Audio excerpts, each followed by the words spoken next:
तो दोस्तों आज 23 जनवरी 2021 शनिवार का दिन हो चुका है। तो आइए फटाफट से बात कर लेते हैं आज के ताजा खबरों की और आज की बड़ी खबरों की। दोस्तों आज की बड़ी खबरों में ट्रैफिक रूल्स को लेकर एक बड़ी खबर आई है। ताजा जानकारी के मुताबिक आने वाले दिनों में जो भी लोग रॉन्ग साइड में गाड़ी चलाएंगे तो उनका लाइसेंस हमेशा के लिए रद्द कर दिया जाएगा। ट्रैफिक रूल्स को लेकर क्या बड़ी खबर आई है, अभी हम आपको इसके बारे में पूरी रिपोर्ट बताएंगे। इसके अलावा आज की बड़ी खबरों में केवाईसी को लेकर भी बड़ी खबर आई है। ताजा जानकारी के मुताबिक बैंक ग्राहकों को ये सूचना दी गई है कि अगर 31 मार्च तक केवाईसी का प्रोसेस पूरा नहीं किया तो ऐसे यूजर का बैंक खाता बंद कर दिया जाएगा। बैंक ग्राहकों के लिए क्या ताजा अपडेट आया है, अभी आपको इसकी भी जानकारी मिलेगी। इसके अलावा आज की बड़ी खबरों में इंडियन रेलवे की तरफ से एक बड़ी खबर आई है। जो भी लोग ट्रेन से सफर करने वाले हैं, ये खबर उनके लिए बेहद ही महत्वपूर्ण हो सकती है। इसके अलावा आज की बड़ी खबरों में पीएम मोदी को लेकर बड़ी खबर है। आपको बता दें कि 1 फरवरी 2021 को बजट पेश होने वाला है पूरे देश के लिए, लेकिन 1 फरवरी से पहले 30 जनवरी को पीएम मोदी एक सर्वदलीय बैठक करने वाले हैं और इस बैठक में सरकार अपनी प्लानिंग बताएगी। इसके अलावा आज की बड़ी खबरों में यूपी के कई जिलों में बम रखने की खबर मिली थी। बम रखने की खबर मिलने के बाद यूपी के कई जिलों में हड़कंप मच गया और लोग सख्ते में आ गए। तो यूपी में सुरक्षा कर्मियों को बम मिला या नहीं और ये बम रखने की खबर कहां से आई थी, अभी आपको इसका भी ताजा अपडेट मिलेगा। तो दोस्तों आज की इस वीडियो में हम आपको इन्हीं सब महत्वपूर्ण खबरों के बारे में बताने वाले हैं, तो इसीलिए वीडियो को थोड़ा सा भी भगाए बिना ध्यान से आखिर तक देखें ताकि कोई भी जानकारी मिस ना हो। वीडियो में आगे जाने से पहले बस आपसे छोटी सी रिक्वेस्ट है कि आप इस वीडियो को लाइक कर दें और शेयर कर दें, क्योंकि आपका लाइक और शेयर करना ही हमारी मेहनत का फल होता है। तो आइए बिना देर किए चलते हैं सीधे आज की पहली बड़ी खबर की तरफ। और आज की पहली बड़ी खबर में सबसे पहले आपके लिए पेश है चीनी बीमारी का बिल्कुल ताजा अपडेट अपने भारत की तरफ से। जैसा कि आप देख सकते हैं अपनी स्क्रीन पर, चीनी बीमारी का बिल्कुल ताजा अपडेट आपके सामने है। ताजा मिली जानकारी के मुताबिक एक बार फिर से 14,000 से ज्यादा नए मामले सामने आए हैं चीनी बीमारी के, और इन नए मामलों के आने के बाद अब हमारे भारत में चीनी बीमारी के टोटल मरीजों की संख्या 1,06,40,469 हो गई है। आपको बता दें कि इन टोटल मरीजों में से अभी तक 1,53,218 लोगों की जान जा चुकी है। बीते रोज भी लगभग 24 घंटे में 150 से ज्यादा लोगों की जान गई है चीनी बीमारी की वजह से। लेकिन अच्छी बात ये रही कि बीते रोज लगभग 24 घंटे में 17,000 से ज्यादा लोग ठीक हुए हैं। ठीक होने वाले टोटल लोगों की संख्या 1,02,99,931 हो गई है। इसके अलावा अब जो लोग बचे हैं, जिन लोगों का अभी भी इलाज चल रहा है, उनकी संख्या अब हमारे भारत में 1,82,891 हो गई है। बात करेंगे आज के अगले बड़े खबर की, तो हाई अलर्ट, गलत साइड गाड़ी चलाना अब पड़ेगा भयंकर महंगा, लाइसेंस कर दिया जाएगा हमेशा के लिए टर्मिनेट। जी हाँ, अगर आप ट्रैफिकों के नियमों को तोड़ते हुए गलत साइड में गाड़ी चलाते हैं तो आने वाले दिनों में ये आपको काफी भारी पड़ सकता है। इसीलिए जो भी व्यक्ति ट्रैफिक के ये रूल्स तोड़ते हैं तो उन्हें संभल जाना चाहिए। ताजा जानकारी के मुताबिक आने वाले दिनों में अगर आपने रॉन्ग साइड में गाड़ी चलाई तो आपका लाइसेंस हमेशा के लिए रद्द कर दिया जाएगा। साथ ही में आपको बता दें कि इस लाइसेंस को कितनी भी कोशिश के बाद दोबारा एक्टिव नहीं किया जाएगा। ताजा जानकारी के मुताबिक ट्रैफिक कर्मचारियों को निर्देश दिया गया है कि जो भी लोग गलत दिशा में गाड़ी चलाते हैं तो सबसे पहले इनका चालान किया जाए और इनका लाइसेंस कुछ दिन के लिए रद्द कर दिया जाए। लेकिन अगर दूसरी बार ये गलती दोहराई जाएगी तो फिर ऐसे व्यक्ति का लाइसेंस अस्थायी तौर पर हमेशा के लिए रद्द कर दिया जाएगा। वैसे आपको बता दें कि फिलहाल ये नियम गुरुग्राम के लिए आया है, लेकिन आने वाले दिनों में इस तरह का नियम देश के और भी राज्यों के लिए आ सकता है। बात करेंगे आज के अगले बड़े खबर की, तो बीपर नाम से लॉन्च हुआ नया ऐप। एक ही जगह पर मिलेंगे WhatsApp, signal, Telegram, I message जैसे सभी ऐप। जी हाँ, यदि आपको भी इस बात की शिकायत है कि अलग अलग चैटिंग ऐप के लिए आपको अलग अलग ऐप डाउनलोड करने पड़ते हैं, तो ये खबर आपको खुश कर सकती है। आपको बता दें बीपर नाम से एक नया ऐप आया है जिसमें आपको एक ही जगह पर व्हाट्सएप, फेसबुक, मैसेंजर, टेलीग्राम और सिग्नल जैसे लगभग 15 मैसेजिंग प्लेटफॉर्म, यानी कि लगभग आपको एक ही ऐप के अंदर 15 ऐप चलाने को मिलेंगे। सीधे शब्दों में कहें तो बीपर ऐप सभी मैसेजिंग ऐप का एक जंक्शन है। अगर आप चाहते हैं कि आप चैट करने के लिए व्हाट्सएप के अलावा और भी दूसरे ऐप चलाएं, तो आपको एक एक करके सभी ऐप को डाउनलोड करने की जरूरत नहीं है। अगर आप केवल बीपर ऐप डाउनलोड कर लेंगे तो इसमें आपको व्हाट्सएप जैसे 15 ऐप देखने को मिल जाएंगे। सबसे बड़ी बात यह कि कुछ ऐसे ऐप हैं जो कि एप्पल के लिए यानी कि आईफोन के लिए आते हैं, तो उन ऐप को भी आप इस बीपर ऐप के जरिए एंड्रॉइड फोन में चला पाएंगे। लेकिन दोस्तों इस ऐप में एक छोटी सी दिक्कत है। वो दिक्कत क्या है, अभी हम आपको थोड़ी देर में बताएंगे, तो बने रहिए हमारे साथ। बात करेंगे आज के अगले बड़े खबर की, तो 31 मार्च तक नहीं कराया केवाईसी अपडेट तो बंद हो जाएगा आपका खाता। जी हाँ, अगर आपका बैंक में खाता है तो आपको 31 मार्च 2021 से पहले एक काम करना होगा। बैंक ने नोटिफिकेशन जारी करके अपने कस्टमर्स को केवाईसी अपडेट करने के लिए कहा है। बैंक ने ग्राहकों को बताया है कि जल्द से जल्द केवाईसी अपडेट करा लें, नहीं तो बैंकिंग सेवाएं बंद हो सकती हैं। बैंक की तरफ से जो सूचना जारी की गई है उसमें ये कहा गया है कि जो भी ग्राहक चाहते हैं उन्हें बैंकिंग में कोई भी परेशानी ना हो तो 31 मार्च से पहले अपने केवाईसी को अपडेट कराएं। ताजा जानकारी के मुताबिक 31 मार्च तक जो भी ग्राहक अपने खाते में केवाईसी अपडेट नहीं करा पाएंगे तो उन लोगों की जो बैंकिंग सेवाएं हैं वो बंद कर दी जाएंगी। यानी कि ऐसे लोग अपने खाते में ना तो पैसा डाल पाएंगे और ना ही नहीं निकाल पाएंगे। दोस्तों आपको बता दें कि आप केवाईसी को अपडेट कराने के लिए अपने आधार और अपने पैन कार्ड का इस्तेमाल कर सकते हैं। इसके अलावा भी कई सारे ऐसे प्रूफ हैं जिसकी मदद से आप अपने केवाईसी को अपडेट कर सकते हैं। वैसे आपको बता दें फिलहाल ये जानकारी IDBI बैंक की तरफ से आई है। IDBI बैंक ने कहा है कि अगर 31 मार्च से पहले केवाईसी को अपडेट नहीं कराया गया तो कई सारे लोगों की जो बैंकिंग सेवाएं हैं उसे बंद किया जा सकता है। वैसे आपको बता दें कि केवाईसी वाला ये नियम देश के दूसरे बैंकों में पहले से ही लागू है। अगर आपके खाते में केवाईसी अपडेट नहीं होगा तो आप वैसे भी ट्रांजैक्शन नहीं कर पाएंगे। बात करेंगे आज के अगले बड़े खबर की तो रेल यात्रियों के लिए गुड न्यूज। ट्रेनों में 10 महीने बाद शुरू होगी ई-कैटरिंग सेवा, मनपसंद भोजन मंगा सकेंगे यात्री। जी हां, IRCTC 10 माह के बाद ट्रेनों में ई-कैटरिंग सेवा शुरू करने जा रहा है। फिलहाल good on track mobile app के जरिए ये सेवा देश के 57 बड़े स्टेशनों पर और 250 स्पेशल ट्रेनों में उपलब्ध करवाई जाएगी। चीनी बीमारी के संकट के चलते IRCTC ने पिछले साल 22 मार्च को ही सेवा को बंद कर दिया था और लगभग 10 महीने के बाद ई-कैटरिंग की सेवा दोबारा शुरू की जा रही है। जो भी लोग ट्रेन में सफर करने वाले हैं तो वो लोग food on track mobile app के जरिए अपना मनपसंद खाना ट्रेन में बैठे बैठे मंगा सकते हैं। इसकी अधिक जानकारी आपको IRCTC की वेबसाइट पर भी मिल जाएगी। बात करेंगे आज के अगले बड़े खबर की तो 20 से ज्यादा राज्यों से आएंगे अन्नदाता, 1 लाख ट्रैक्टर करेंगे मार्च। बड़े विशाल परेड की किसानों ने कर ली है तैयारी। जी हाँ, गणतंत्र दिवस यानी कि 26 जनवरी के दिन किसानों की ट्रैक्टर परेड का पूरा ब्लूप्रिंट तैयार कर लिया गया है। जानकारी के मुताबिक ट्रैक्टर परेड में 20 से ज्यादा राज्यों के किसान आएंगे और लगभग इस परेड में 1 लाख से ज्यादा ट्रैक्टर शामिल हो सकते हैं। जानकारी के मुताबिक हर एक ट्रैक्टर पर 4 से 5 किसान बैठे हो सकते हैं। दोस्तों अगर आपको पता नहीं है तो हम आपको बता दें कि अभी हाल ही में भारत सरकार की तरफ से किसानों को लेकर 3 कानून बनाए गए थे जो कि बहुत सारे किसानों को पसंद नहीं आए और उसी कानून को हटवाने के लिए लगभग 2 महीने से देश के बहुत सारे किसान आंदोलन कर रहे हैं और प्रदर्शन कर रहे हैं। तो इसी आंदोलन को आगे बढ़ाते हुए किसानों ने ये ऐलान किया है कि 26 जनवरी को जिस तरीके से सरकारी परेड होती है लाल किले के पास, तो अब उसी तरीके से किसान अपनी परेड निकालेंगे अलग से। लेकिन आपको बता दें ये परेड इतनी बड़ी होगी कि देखने वाले हैरान रह जाएंगे। आप सिर्फ ये सोच कर देखें कि अगर कहीं पर केवल 1000 ट्रैक्टर लाइन से खड़े होंगे तो उनकी भीड़ कितनी ज्यादा होगी। लेकिन यहाँ पर किसानों के आंदोलन के बारे में, किसानों के परेड के बारे में ये कहा जा रहा है कि इसमें 20 राज्यों से 1 लाख ट्रैक्टर आने वाले हैं। तो आप सोच सकते हैं कि ये कतार ट्रैक्टरों की कई किलोमीटर लंबी होगी और सभी ट्रैक्टर पर 4 से 5 किसान होंगे। लेकिन इन सभी मामलों के बीच एक और दिक्कत है। दिक्कत यह है कि अगर सरकार ने, अगर प्रशासन ने दिल्ली के अंदर परेड करने की इजाजत 26 जनवरी को नहीं दी किसानों को, तो उस दिन भी बड़ा बवाल हो सकता है। जाहिर सी बात है कि उस दिन किसान भी बहुत सारे रहेंगे और ट्रैक्टर की संख्या भी बहुत ज्यादा रहेगी। अब आने वाले 26 जनवरी को क्या होगा ये तो उसी दिन पता चल पाएगा। वैसे आपको बता दें कि प्रशासन की तरफ से सुप्रीम कोर्ट में ये याचिका डाली गई थी कि किसानों को फैसला देकर रोक दिया जाए कोर्ट की तरफ से, लेकिन कोर्ट ने कह दिया कि हम ये फैसला नहीं दे सकते, लेकिन पुलिस चाहे तो उन्हें रोक सकती है। इसके अलावा आपको बता दें कि किसानों के आंदोलन को लेकर एक और बड़ा अपडेट है। जैसा कि आप देख सकते हैं अपनी स्क्रीन पर कि सरकार और अन्नदाता के बीच 11वें दौर की बैठक भी बेनतीजा, अगली तारीख इस बार तय नहीं हुई। जी हाँ, जैसा कि अभी हमने आपको बताया कि सरकार ने जो 3 कानून लाए तो इस तीनों कानून के खिलाफ बहुत सारे किसान सामने आए और जब आंदोलन जोर पकड़ने लगा तो सरकार ने बातचीत का प्रस्ताव सामने रखा। लेकिन आपको बता दें अभी तक सरकार और किसान संगठनों के बीच 11 बार बातचीत हो चुकी है। आखिरी बातचीत बीते रोज 22 जनवरी को हुई है, लेकिन अभी भी कोई नतीजा नहीं निकला है। सरकार का एक तरफ कहना है कि जो कानून लाए गए हैं तो इसे खत्म नहीं किया जाएगा। सरकार ने कहा है कि लेकिन किसानों के कहने पर इस कानून में बदलाव किया जा सकता है। वहीं किसानों की ये मांग है कि इस कानून को पूरी तरीके से खत्म कर दिया जाए। आपको बता दें जब बात नहीं बन रही थी तो सरकार ने अभी हाल ही में एक और प्रस्ताव दिया है कि हम इस कानून पर 1.5 साल के लिए रोक लगा देते हैं और फिर 1.5 साल के बाद ये कानून लागू हो सकता है। लेकिन किसान संगठन इस पर भी राजी नहीं हो रहे हैं। किसानों की ये मांग है कि इन कानूनों को हमेशा के लिए खत्म कर दिया जाए। बात करेंगे आज के अगले बड़े खबर की तो 30 जनवरी को बजट को लेकर पीएम मोदी करेंगे बड़ी बैठक, बताएंगे सरकार के एजेंडे, यानी कि क्या है सरकार की प्लानिंग बजट को लेकर। जी हाँ, बजट 2021 पेश होने से पहले प्रधानमंत्री नरेंद्र मोदी की अध्यक्षता में बजट पेश होने से पहले 30 जनवरी को एक सर्वदलीय बैठक करेंगे, यानी कि पीएम मोदी बजट को पेश करने से पहले एक सर्वदलीय बैठक करने वाले हैं। ये बैठक वीडियो कॉन्फ्रेंसिंग के जरिए की जाएगी। संसदीय कार्य मंत्री प्रहलाद जोशी ने बुधवार को बताया है कि इस दौरान संसद के बजट सत्र के लिए सरकार अपने एजेंडे को आगे रखेगी कि आखिर सरकार ने क्या क्या प्लानिंग की है। इसके अलावा जो विपक्ष है तो उसके भी सुझाव लिए जाएंगे बजट को लेकर। बता दें कि संसद का बजट सत्र 29 जनवरी को राष्ट्रपति रामनाथ कोविंद के अभिभाषण से शुरू किया जाएगा और ये यूनिट बजट 1 फरवरी 2021 को पूरे देश के लिए पेश कर दिया जाएगा। जिन लोगों को पता नहीं है उनको आसान सी भाषा में और शॉर्ट में बता दें कि जब भी पूरे भारत के लिए कोई बजट पेश किया जाता है तो इस बजट के आने से देश के सभी लोगों पर या कह लें देश के हर एक नागरिक पर असर पड़ता है, क्योंकि इस बजट में इस तरह के फैसले लिए जाते हैं, चाहे वो महंगाई को लेकर हो, सस्ताई को लेकर हो, पेट्रोल डीजल को लेकर हो। जब एक बजट पूरे देश के लिए आता है तो ये सभी चीजों पर असर डालता है। आप बजट के नाम से ही समझ सकते हैं कि जैसे आप कोई अपने घर का बजट बनाते हैं कि मैं इतने पैसे से मैं ये काम करूंगा, इस चीज से ये लेकर आऊंगा। तो आप इसी तरीके से समझ सकते हैं कि एक देश का बजट होता है, देश में क्या काम किस तरीके से होगा, बजट में इन्हीं सब चीजों का फैसला किया जाता है। तो आने वाला 1 फरवरी पूरे देश के लिए बेहद ही महत्वपूर्ण रहेगा। बात करेंगे आज के अगले बड़े खबर की, तो भजन सम्राट नरेंद्र चंचल का 80 वर्ष की उम्र में निधन। जी हाँ, भजन सम्राट नरेंद्र चंचल का दिल्ली के अपोलो अस्पताल में बीते रोज 80 साल की उम्र में निधन हुआ है। नरेंद्र चंचल पिछले 3 महीनों से बीमार चल रहे थे और इसी की वजह से उनका इलाज चल रहा था। इलाज के दौरान ही बीते रोज शुक्रवार को करीब दोपहर 12:30 बजे उन्होंने अंतिम सांसें ली हैं। जिन लोगों को पता नहीं है उन्हें हम बता दें कि नरेंद्र चंचल एक सिंगर थे और जो एक बड़ा ही मशहूर भजन है कि चलो बुलावा आया है मैया ने बुलाया है, ये भजन उन्होंने ही गाया है। बात करेंगे आज के अगले बड़े खबर की, तो यूपी के कई जिलों में बम रखे जाने की सूचना से हड़कंप, सकते में आए लोग। जी हाँ, उत्तर प्रदेश के कई जिलों में शुक्रवार सुबह से ही सोशल मीडिया पर बम रखे जाने की सूचना ने हड़कंप मचा दिया। वाराणसी, प्रयागराज, कानपुर, मथुरा और नोएडा में बम रखे जाने की सूचना पर पुलिस विभाग में भी हड़कंप मच गया। आनन फानन में थानों की पुलिस डॉग स्क्वाड ने और बम को डिफ्यूज करने वाली टीम के साथ पुलिस उन सभी जगहों पर पहुंचे जहां से सूचना आ रही थी। हालांकि कहीं पर भी शक की जगह से इस तरह की कोई चीज बरामद नहीं हुई जिसमें किसी भी तरह का बम मिला हो। आपको बता दें, ये बम रखे जाने की खबर सोशल मीडिया से वायरल हुई थी। आप इस खबर से ये समझ सकते हैं कि सोशल मीडिया कई बार कितना ज्यादा खतरनाक हो सकता है। तो दोस्तों, इसीलिए आप हमेशा सावधान रहिए, सतर्क रहिए और सोशल मीडिया पर यानी कि फेसबुक पर, व्हाट्सएप पर, इंस्टाग्राम पर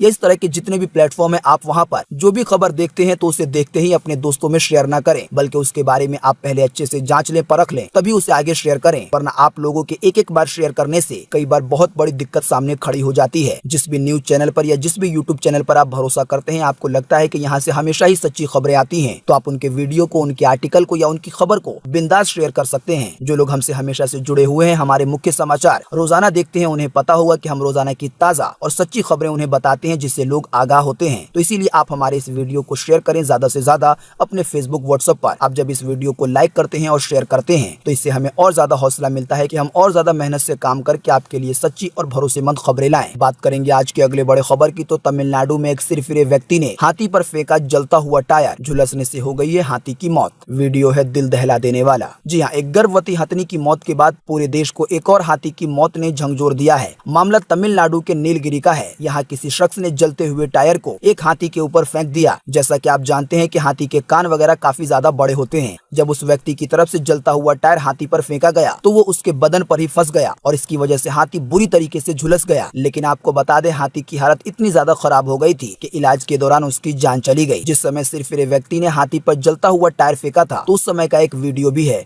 और वो अब सोशल मीडिया पर बहुत तेजी से वायरल हो रहा है। दोस्तों, जब आप इस वीडियो को देखेंगे तो शायद आपका भी दिल दहल जाएगा और आप सोचने पर मजबूर हो जाएंगे कि आखिर इस दुनिया में इस तरह के भी बेरहम लोग रहते हैं। अभी हम आपको थोड़ी देर में बताएंगे कि आप इस वीडियो को कहां पर और कैसे देख सकते हैं। बात करेंगे आज के अगले बड़े खबर की, तो नौकरी में भर्ती की उम्र 30 वर्ष करने की सिफारिश। दूसरी नौकरी के लिए मिलेंगे सिर्फ 2 मौके। जी हाँ, उत्तर प्रदेश की सरकारी सेवाओं में भर्ती की अधिकतम उम्र में एक बार फिर से बदलाव पर चर्चा शुरू हो गई है। ताजा जानकारी के मुताबिक ये सिफारिश की गई है कि नौकरी देने की अधिकतम उम्र को 40 के बजाय 30 साल कर दिया जाए। आपको बता दें, अभी के नियम के मुताबिक अगर कोई 40 वर्ष का व्यक्ति है और इस तरह की वैकेंसी आती है तब भी वो सरकारी नौकरी के लिए अप्लाई कर सकता है, लेकिन इसी अधिकतम उम्र को 30 साल करने की सिफारिश की गई है। साथ ही में एक और सिफारिश की गई है जिसमें ये कहा गया है कि अगर किसी को एक बार सरकारी नौकरी मिल गई है और वो अगर दूसरी बार एक और सरकारी नौकरी पाना चाहता है तो दूसरी बार सरकारी नौकरी पाने के लिए उसे केवल 2 मौके दिए जाएंगे। यानी कि दूसरी नौकरी के लिए कर्मचारी केवल 2 बार ही कोशिश कर सकता है। अगर वो एग्जाम वगैरह में या इंटरव्यू वगैरह में पास हो गया तो उसे दूसरी बार सरकारी नौकरी मिलेगी, वरना नहीं मिलेगी। वैसे आपको बता दें कि फिलहाल ये दोनों ही बातें सिफारिश के तौर पर रखी गई हैं। अगर यूपी की सरकार ने इन सिफारिशों को मान लिया तो फिर आने वाले दिनों में ये कानून बन सकता है। बात करेंगे आज के अगले बड़े खबर की, तो आईपीएल 2021 को लेकर ताजा अपडेट। फरवरी में होगी खिलाड़ियों की नीलामी, बीसीसीआई ने बताई है तारीख। जी हाँ, आईपीएल 2021 के लिए खिलाड़ियों की नीलामी 18 फरवरी को हो सकती है। बीते शुक्रवार को इस बात की जानकारी भारतीय क्रिकेट कंट्रोल बोर्ड यानी कि बीसीसीआई ने खुद दी है। फिलहाल ताजा जानकारी के मुताबिक आपको बता दें कि अभी इस चीज का फैसला नहीं हुआ है कि इस साल 2021 में जो आईपीएल का मैच है तो वो भारत में होगा या फिर से किसी दूसरे देश में होगा। आपको बता दें, पिछले साल 2020 में आईपीएल का जो मैच है वो यूएई में रखा गया था, लेकिन आपको बता दें इस बार देश के लोग, इसके अलावा सौरव गांगुली भी चाहते हैं कि आईपीएल मैच इस बार हमारे देश में हो। लेकिन फिलहाल इन सभी चीजों की तारीख नहीं आई है कि आईपीएल का मैच 2021 में कब से शुरू किया जाएगा, लेकिन जल्दी इसका ऐलान हो सकता है। बात करेंगे आज के अगले बड़े खबर की, तो चीनी बीमारी का दक्षिण अफ्रीका वाले नए प्रकार को लेकर बड़ी खबर, वैज्ञानिकों ने दी है चेतावनी। जी हाँ, चीनी बीमारी को लेकर ये एक ताजा अपडेट है। जैसा कि आप जानते होंगे, अगर आप नहीं जानते तो हम आपको बता दें कि जो भी वायरस होता है वो कई बार अपने प्रकार को बदलता रहता है, अपने रूप को बदलता रहता है। रूप बदलने के बाद कोई वायरस या तो खतरनाक हो सकता है या तो कमजोर हो सकता है। लेकिन ये जो चीनी बीमारी का वायरस है,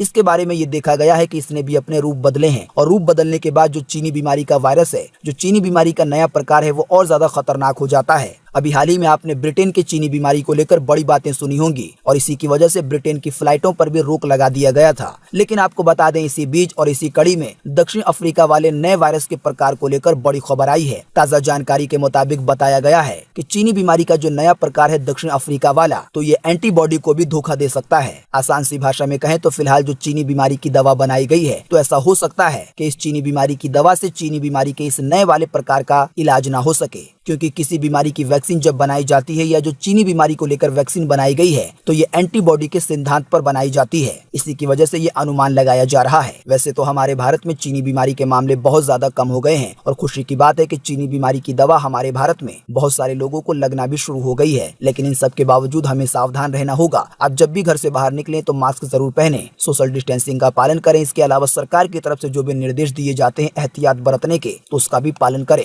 बात करेंगे आज के अगले बड़े खबर की, तो एक बार फिर बढ़े पेट्रोल डीजल के दाम। आइए बताएं ताजा भाव। जी हां, लगातार 2 दिनों तक पेट्रोल डीजल के दाम स्थिर रहने के बाद बीते रोज एक बार फिर से पेट्रोल पर 25 पैसे की बढ़ोतरी दर्ज हुई है। इस बढ़ोतरी के बाद अभी राजधानी दिल्ली में 1 लीटर पेट्रोल की कीमत 85 रुपए 45 पैसे है। वहीं अगर बात करेंगे डीजल की, तो डीजल के दामों में भी 27 पैसे की बढ़ोतरी हुई है। इस बढ़ोतरी के बाद अभी राजधानी दिल्ली में 1 लीटर डीजल की कीमत 75 रुपए 63 पैसे है। बाकी कोलकाता, मुंबई, चेन्नई के दाम आपकी स्क्रीन पर है, आप वीडियो को रोक कर देख सकते हैं। इसके अलावा हम आपको एक लिंक दे देंगे इसी वीडियो के नीचे डिस्क्रिप्शन में, जिस पर आप क्लिक करके देश के और भी बड़े बड़े शहरों के पेट्रोल डीजल का ताजा भाव प्राप्त कर पाएंगे। ये भी जान पाएंगे कि आपके शहर में पेट्रोल डीजल के दाम कितने घटे या कितने बढ़े। दोस्तों, इसके अलावा हम आपको एक और लिंक दे देंगे इसी वीडियो के नीचे डिस्क्रिप्शन में, जिस पर आप क्लिक करके हाथी के उस वीडियो को देख पाएंगे जिस पर एक सिरफिरे और बेवकूफ आदमी ने जलता हुआ टायर फेंक दिया था। अगली खबर के बारे में बताने से पहले हम आपको बीपर ऐप के बारे में एक जानकारी देना चाहेंगे। अभी हमने आपको थोड़ी देर पहले एक बीपर नाम के ऐप के बारे में बताया था। इस ऐप के अंदर आपको व्हाट्सएप जैसे लगभग 15 ऐप मिल जाएंगे और आपको अलग अलग से सभी ऐप को डाउनलोड नहीं करना पड़ेगा। लेकिन हमने आपको बताया था इस ऐप के साथ एक छोटी सी दिक्कत है, और वो दिक्कत ये है कि ये एक पेड ऐप है, यानी कि ये ऐप आपको फ्री में नहीं मिलेगा। इस ऐप को चलाने के लिए आपको हर महीने $10 यानी कि लगभग 730 रुपए खर्च करने होंगे। बात करेंगे आज के अगले बड़े खबर की, तो आंदोलन में जान गंवाने वाले पंजाब के किसानों के परिवारों को 5-5 लाख रुपए देगी पंजाब की सरकार और साथ ही में एक नौकरी भी देगी। जी हाँ, जैसा कि अभी हमने आपको बताया कि लगभग 2 महीनों से किसान आंदोलन कर रहे हैं नए कानून को लेकर। दुख की बात यह है कि इस आंदोलन में बहुत सारे किसानों की जान भी चली गई है। कुछ किसान बीमार की वजह से अपनी जान गंवा बैठे, तो कुछ किसानों ने आत्महत्या कर ली। आपको बता दें, अब पंजाब सरकार ने यह ऐलान किया है कि आंदोलन के वक्त जिन भी किसानों की जान गई है, तो उनके परिवार को मुआवजे के तौर पर 5-5 लाख रुपए दिए जाएंगे और साथ ही में एक सरकारी नौकरी दी जाएगी। बात करेंगे आज के अगले बड़े खबर की,